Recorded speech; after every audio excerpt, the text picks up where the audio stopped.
Halo Tribuners, kembali bersama saya Asin Lumintang di acara Tribun Bakudapa. Dan kali ini di edisi weekend kita akan berbincang dengan topik refleksi 25 tahun reformasi. Ini jangan amnesia atau melawan lupa mungkin ya, Ya, melawan lupa. Saya kira menarik. Ini topik ini ringan-ringan berat ya di weekend ini. Dan seperti biasa Tribuners tentu saya sudah ada narasumber yang diundang ya. Dan tidak berlama-lama saya akan langsung meminta narasumber kita untuk Bung Jimmy ya untuk memperkenalkan diri ke Tribuners. Silakan. oh ya. Eh, Tribuners, selamat pagi dan selamat berakhir pekan. Nama saya tadi sudah disampaikan oleh Bung Aswin, Jim Robert Tindi, ya. Mantan aktivis 98 dan juga aktivis Partai Rakyat Demokratik. Ya.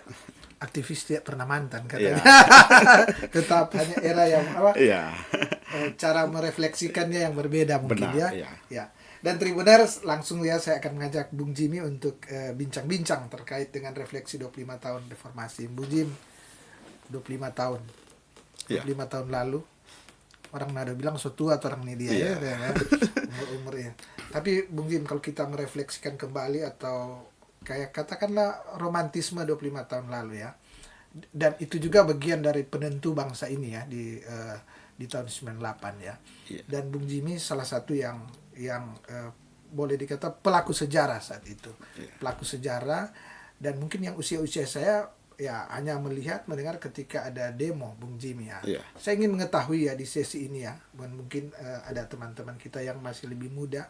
Gimana sebenarnya cerita 25 tahun lalu itu reformasi itu di Iya. Jakarta seperti kita ketahui bersama ya waktu itu demo dimulai dengan kalau tidak salah peristiwa Trisakti tanggal 14 Mei ya. Keletupan Detemon dan kemudian puncaknya hari ini Ya, 20 20, Mei. 21. 21 ya besok 21, berarti ya. ya. Ah, 21 Mei ya. Ya. Gimana Bung Jim? Ceritanya gimana? Ya, jadi sebenarnya peristiwa 98 itu tidak serta-merta kemudian terjadi, Ya, ya. ya.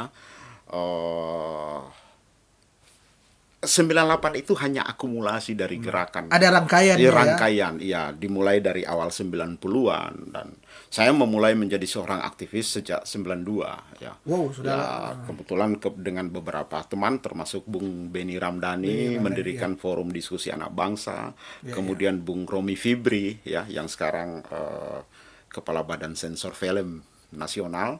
Ya, Romi itu di Fibri. Manado dulu ya. Romi Mungkin Fibri di berkibar. Oh, Jakarta. Jakarta. Bukan Ya. bukan maksudnya waktu gerakan yang dibangun Vodap, Bung Jim dan ya, kawan-kawan di Manado ya. di Manado, Manado di ya. Sulawesi Di Sultara, Utara, di Sulawesi Utara dengan Forum Diskusi Anak Bangsa, ya. Bung Beni Ramdhani, kemudian berkembang membentuk Persatuan Pers Mahasiswa Indonesia Ya. waktu itu dengan Bung Romi Fibri, ya. Di sini antara lain ada almarhum Patria Pombengi, gitu, dan ada banyak teman-teman Teman-teman ya. yang berkiprah waktu itu. Nah, artinya bahwa anak-anak Sulawesi Utara juga punya sumbangsi terhadap reformasi 98. Ya, ya, Nah, ya. kalau kemudian akumulasi terjadinya kerusuhan 98 itu mulai memuncak ketika 96 ya, ketika terjadi Kuda Tuli, Kuda Tuli ya. 27 Juli 96. Itu Kemudian bagian juga dari rentetan bagian ya. dari rentetan, kemudian jatuhnya rejim diktator militer Orde Baru Soeharto gitu. Nah, saya katakan kemudian awal 98 ada satu momentum yang tidak pernah dilupakan dan itu ada keterkaitan dengan peristiwa Mei ini gitu. Ya, ya, ya. Ya, bahwa ada kejadian yang namanya bom rumah susun Tanah Tinggi ya. Nah, pada saat itu ya, Januari 98 gitu.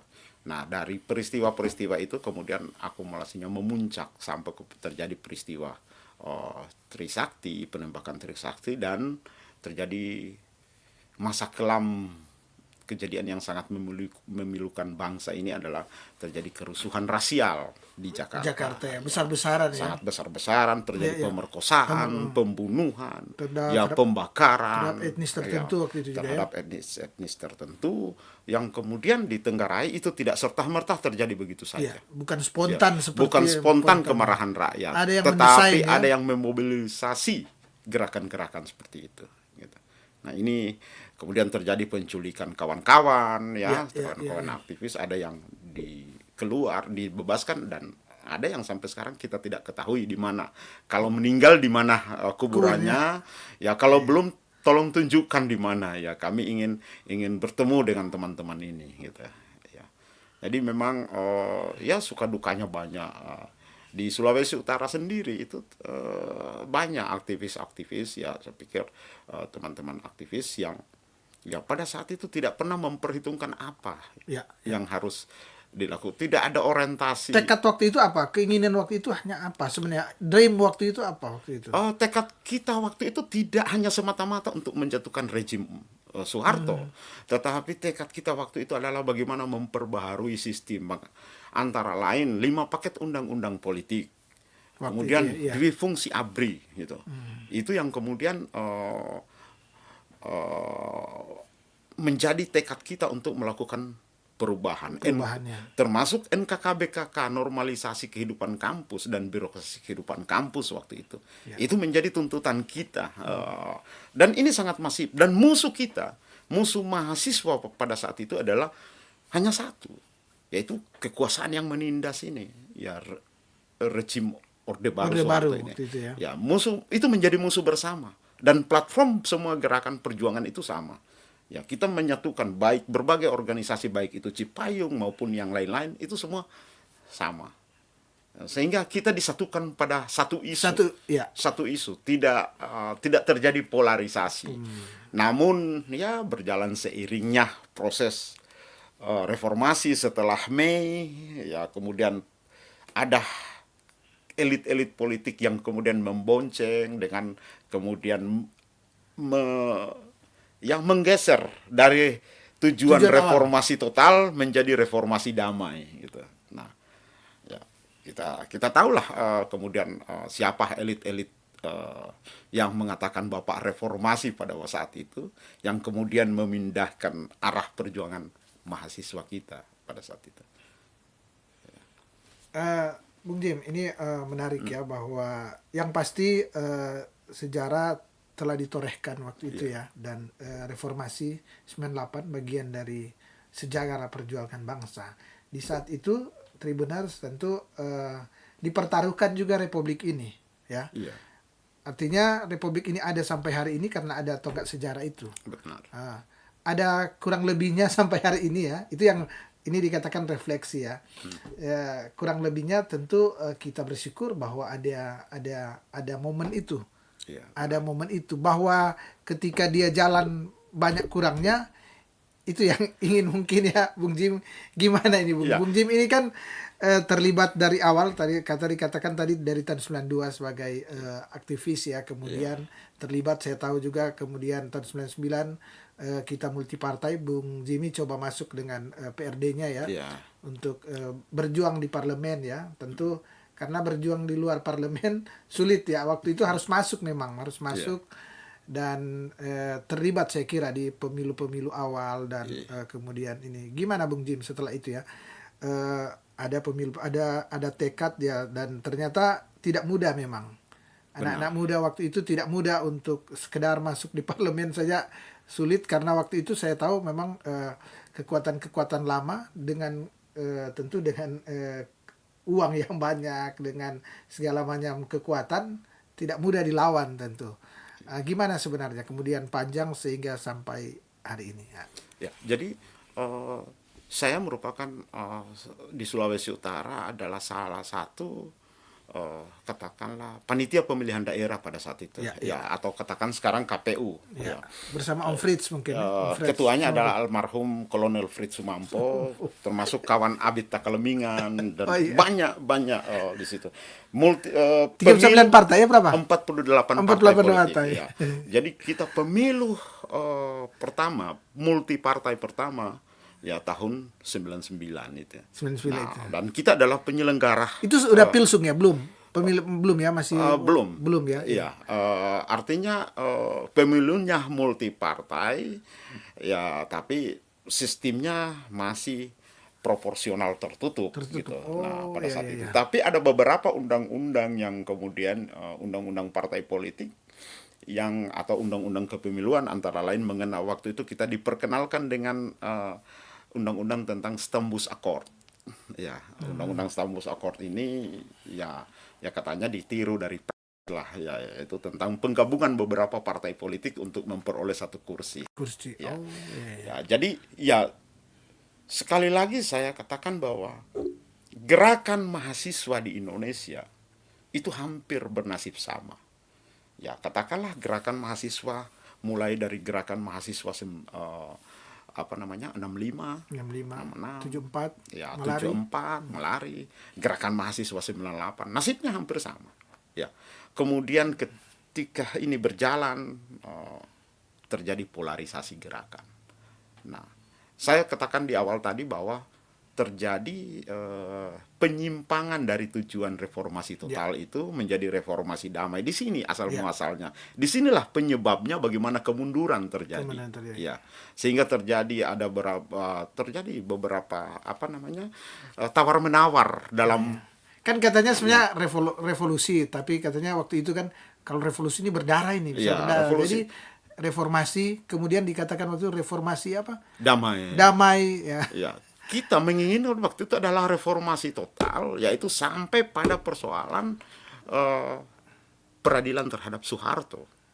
Ya, tapi ketika kita dimulai dengan reformasi damai, ya sekali lagi saya katakan bahwa ya disinilah kegagalan gerakan mahasiswa Indonesia, bahwa kemudian kita gampang dilakukan polarisasi. Ketika kita menerima konsesi pemilu. Ya, bahwa konsesi kita bahwa oke lah, kita mau demokrasi, pemilu multi partai. Dikasih ya. Dikasih, dan itu dianggap itu menjadi sebuah jawaban. Iya, ternyata ya itu malah kemudian semakin membuat runyam, ya katakanlah jebakan.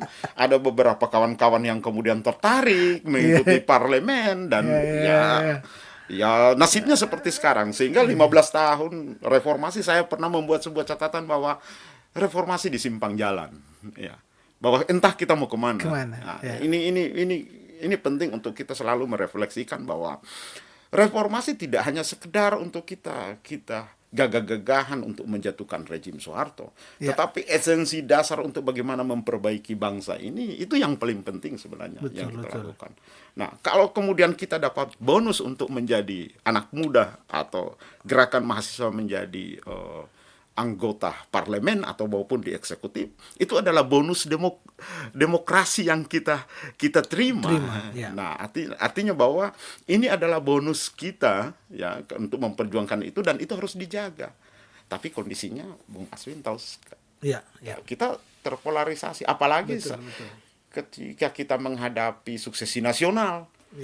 Kelompok-kelompok gerakan ini dibenturkan satu sama lain dengan isu-isu murahan, dan itu membuat grassroots hampir tidak memiliki kepastian tentang bagaimana berdemokrasi yang benar. Gitu.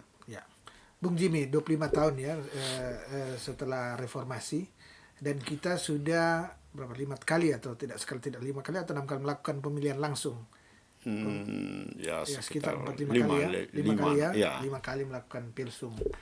Dan yang terjadi seperti saat ini ya, seperti 2019 terakhir ya, kita melihat bahwa saya ingin tanya, apa yang ketika 5 kali ya, 2019 terakhir dan ke depan 2024 akan pemilihan. Apakah ini udah menjadi, ini yang salah satu yang menjadi keinginan daripada teman-teman waktu itu bahwa pemilihan langsung, atau karena ada yang bilang juga bahwa sekarang pemilihan langsung yang terjadi sudah begitu mahal, kemudian menghabiskan banyak uang, dan masyarakat sudah menjadi sangat pragmatis, menjadi money politik karena sudah dibiasakan dengan itu yang terjadi. Apakah itu yang bagian dari atau gimana? Di negara yang sedang berkembang dan nyaris rakyatnya masih banyak miskin, Iya. ya pragmatisme tidak bisa lepas daripada hal ini. Nah, tetapi ya saya pikir tujuan kita adalah pertama, demokrasi kita itu sebenarnya demokrasi apa? Ya, kita menanyakan ini. Artinya bahwa Indonesia memiliki Pancasila yang diakui oleh dunia. Nah, bagaimana menjadikan Pancasila itu sebagai bintang arah rakyat Indonesia, seperti yang cita-cita Bung Karno, ya.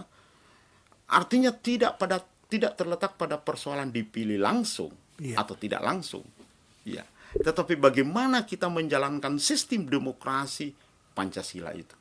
Nah, artinya Pancasila ini adalah menjadi arah kita untuk berdemokrasi. Sekarang ini sangat liberal, ya.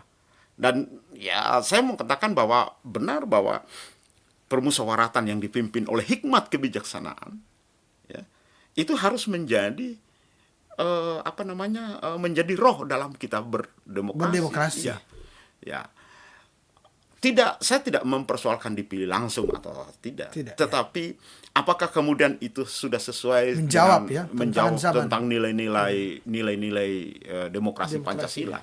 Atau jangan-jangan kita terjerat pada demokrasi liberal ala Barat? Gitu. Nah, ini kehilangan identitas, ya. Ya, kita kehilangan identitas kita. Kita punya Pancasila dan Pancasila itu tetap kokoh. Ya, saya sangat setuju dengan Bung Karno. Jangan kemudian ini hanya dijadikan oleh jargon, ya. Dijadikan jargon artinya bahwa kita punya Trisakti, Nawacita, tetapi kita masih neoliberalisme. Nah, itu yang terjadi. Ketika apa gunanya saya mengatakan misalnya kita menjalankan Pancasila, tetapi watak dan karakter kita itu masih sangat liberalisme. Ya. Malah memiliki karakter yang kapitalistik gitu. Nah, ini satu sisi kita ingin mensejahterakan rakyat, tetapi satu sisi saya sedang mengumpulkan oligarki, ya, kekuasaan politik dan ekonomi untuk kepentingan pribadi saya. Nah, apakah kita Pancasila yang benar? Nah, ini yang menjadi tantangan. Kalau kemudian kita merasa bahwa kita adalah anak ideologi Bung Karno, ya mari kita mau membumikan Pancasila Bung Karno itu menjadi bintang arah kehidupan bangsa Indonesia ini. Sehingga ada keberadilan, ada kesejahteraan, ada kesejahteraan, tidak membuat undang-undang hanya untuk kepentingan oligarki, gitu. Itu yang terjadi. Jadi ya ini menjadi PR kita semua, betul. Siapa saja, gitu. Bung Jimmy, ini ada momentum, ya. Ini sudah masuk tahapan pemilu 2024, ya. Artinya kan setiap pemilu itu sebenarnya menjadi suatu tempat, wadah untuk melakukan perubahan. Betul, ya. Melakukan perubahan, ya. Dan esensinya apa bagi masyarakat? Perubahan itu pertama tentu yang saya sentil tadi. Pertama, masyarakat menginginkan ada keadilan, ya. Bagi siapa saja yang ada di bumi Indonesia. Kemudian kesejahteraan. Itu aja, sesederhana itu, tapi memang sangat sulit untuk dicapai, ya. Dan saya kira itu juga garis besar bagian dari reformasi yang diinginkan teman-teman mahasiswa pada 25 tahun yang lalu, yang sampai hari ini dikatakan bahwa kita masih di persimpangan. Ya, yang jadi pertanyaan, jangan-jangan kita salah jalan. Jangan-jangan kita salah jalan. Nah, kalau kita salah jalan atau kita di persimpangan, gimana kita mau merubahnya, Bung Jimmy? Ini kan sah-sah saja kan kita ini. Bagaimana cara kalau kita di persimpangan jalan, bagaimana cara merubahnya? Kita lihat bintang arahnya saja Pancasila. Ya. Tapi berkaitan dengan tadi yang dikatakan oleh Bung Aswin, saya tegaskan bahwa tidak ada persatuan nasional tanpa keadilan sosial. Bagaimana kita membuat bagaimana membuat bangsa ini bersatu, kuat, kokoh. Papua, Aceh, Sulawesi, Kalimantan, Jawa, Ambon, Maluku, ya. Kemudian semua bisa bersatu kalau terjadi keadilan sosial. Ya. Nah, keadilan sosial itu keadilan sosial yang seperti apa? Ya. Artinya bahwa kemudian masyarakat Miangas bisa menikmati apa yang dirasakan oleh warga Manado. Iya. Ya. Sepakat, ya. Ya. Masyarakat yang ada di pedesaan, di pedalaman, misalnya di daerah-daerah Kalait atau di daerah mana di Minahasa Tenggara, itu memiliki kesamaan hak untuk hak hidup yang sama dengan orang-orang yang ada di perkotaan, menikmati pembangunan seperti itu. Ya. Nah, inilah makanya saya katakan tidak ada persatuan nasional tanpa keadilan sosial. Ya. Nah, jadi perekatnya sebenarnya adalah keadilan sosial. Iya, ya? Keadilan sosial. Nah. Dan ini kan sebenarnya kalau saya mundur lalu ya, kita pernah ada Sumpah Pemuda, Sumpah Pemuda yang mampu menyatukan, ya kalau kita baca sejarah, mampu menyatukan anak-anak dari Sabang sampai Merauke. Betul. Padahal waktu itu belum ada internet, belum ada media sosial dan apa yang memudahkan untuk menyatukan. Tapi dengan ada satu tekad adalah merdeka, satu tekad adalah bebas dari penjajahan, ya. Kesamaan nasib. Kesamaan nasib. Ya. Kesamaan nasib. Kesamaan nasib. Ya. Maksud saya kita harus menjadi selain keadilan, tadi keadilan ya. Kita harus ada sesuatu yang merekatkan kita, sehingga yang Bung Jimmy katakan tadi, kita harus ada kesamaan yang akan kita cari. Itu saya kira yang akan Pancasila. Ya. Pancasila yang mampu merekatkan bangsa ini, berbagai suku. Bung Karno katakan bahwa saya tidak menemukan Pancasila. Bung Karno katakan bahwa saya yang menggali Pancasila ini dari jiwa-jiwa, dari bumi pertiwi, dari kandungan ibu bumi pertiwi. Itu yang dilakukan oleh Bung Karno.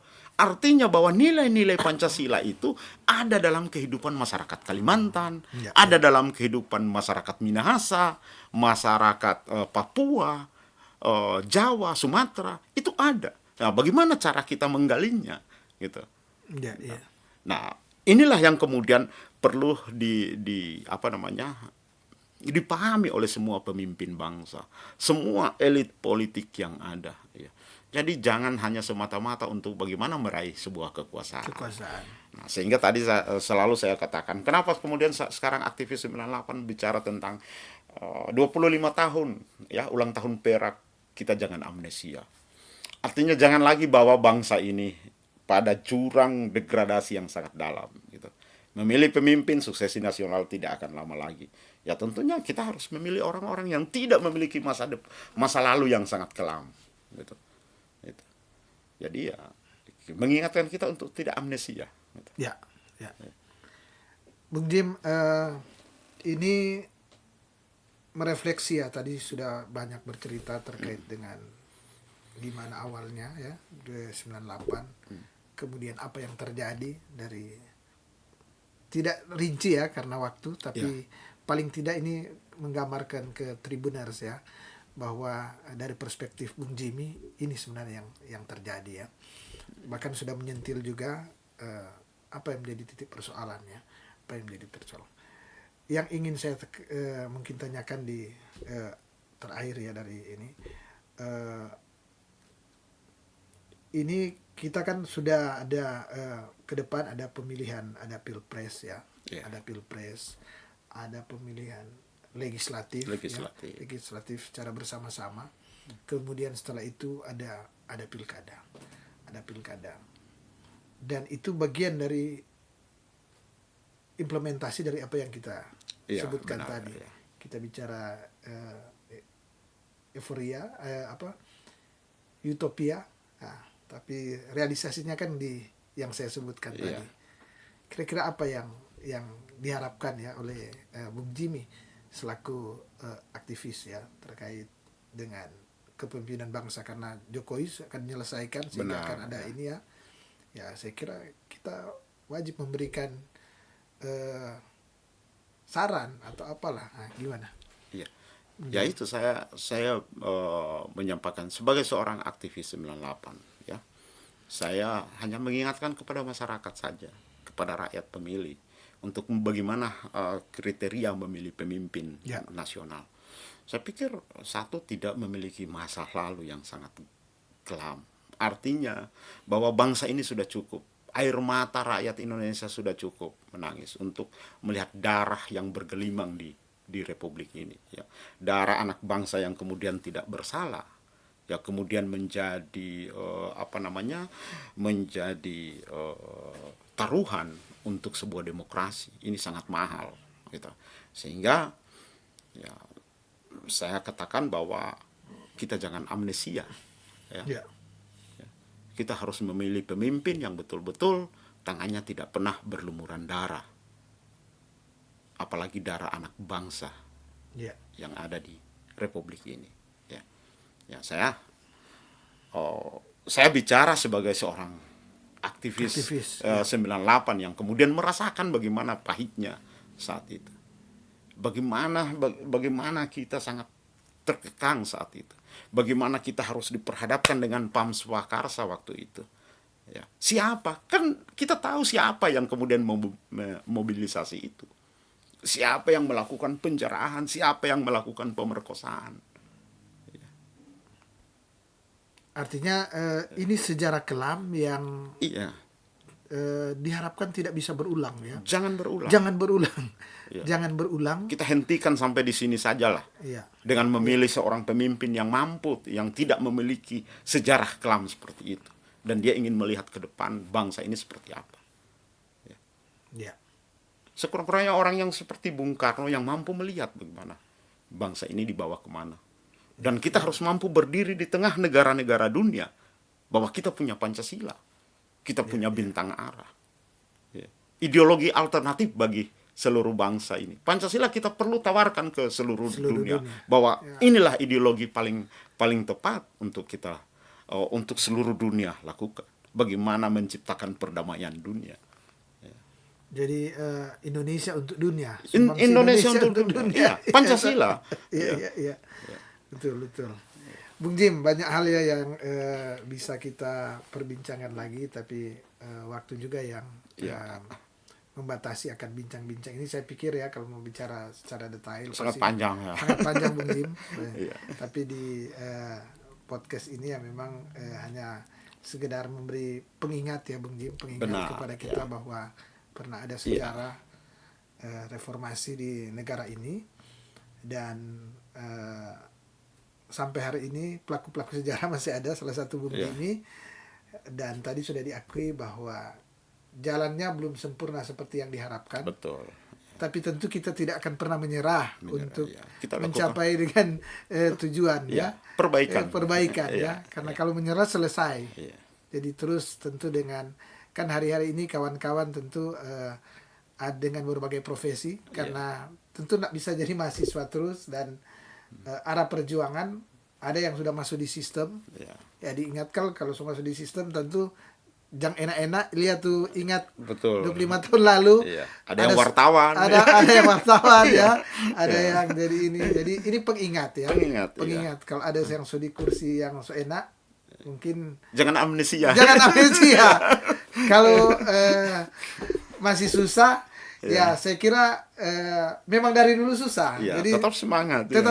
Jangan apa-apa kan? Apa-apa. Karena kehidupan bukan soal cuma susah senang ya. Tapi bagaimana orang ada visi, ada motivasi dan berdialektika.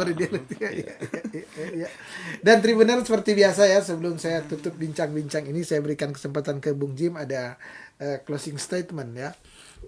Apa saja terkait tentu refleksi 25 tahun reformasi. Silakan Bung Jim. Ya, terakhir saya hanya ingin sampaikan kepada kita semua ya, sahabat Tribuners, ingat, tidak ada persatuan nasional tanpa keadilan sosial. Itu saja. Ya. Dan Tribuners, demikian bincang-bincang refleksi 25 tahun reformasi. Jangan amnesia. Dan saya tentunya Suli Bintang dari Tribun Bakudapa mengucapkan terima kasih kepada Bung Jimmy Robert Tindi selaku aktivis 98, pelaku sejarah ya, aktivis 98 yang sudah menerima undangan kami untuk datang bincang-bincang di studio ini. Sekali lagi terima kasih. Saya juga mengucapkan terima kasih kepada para Tribuners yang sampai saat ini setia menyaksikan akan acara Tribun Bakudapa. Dan kita akan bertemu lagi pada lain waktu, lain kesempatan, tentunya dengan tema perbincangan yang berbeda. Mata lokal menjangkau Indonesia.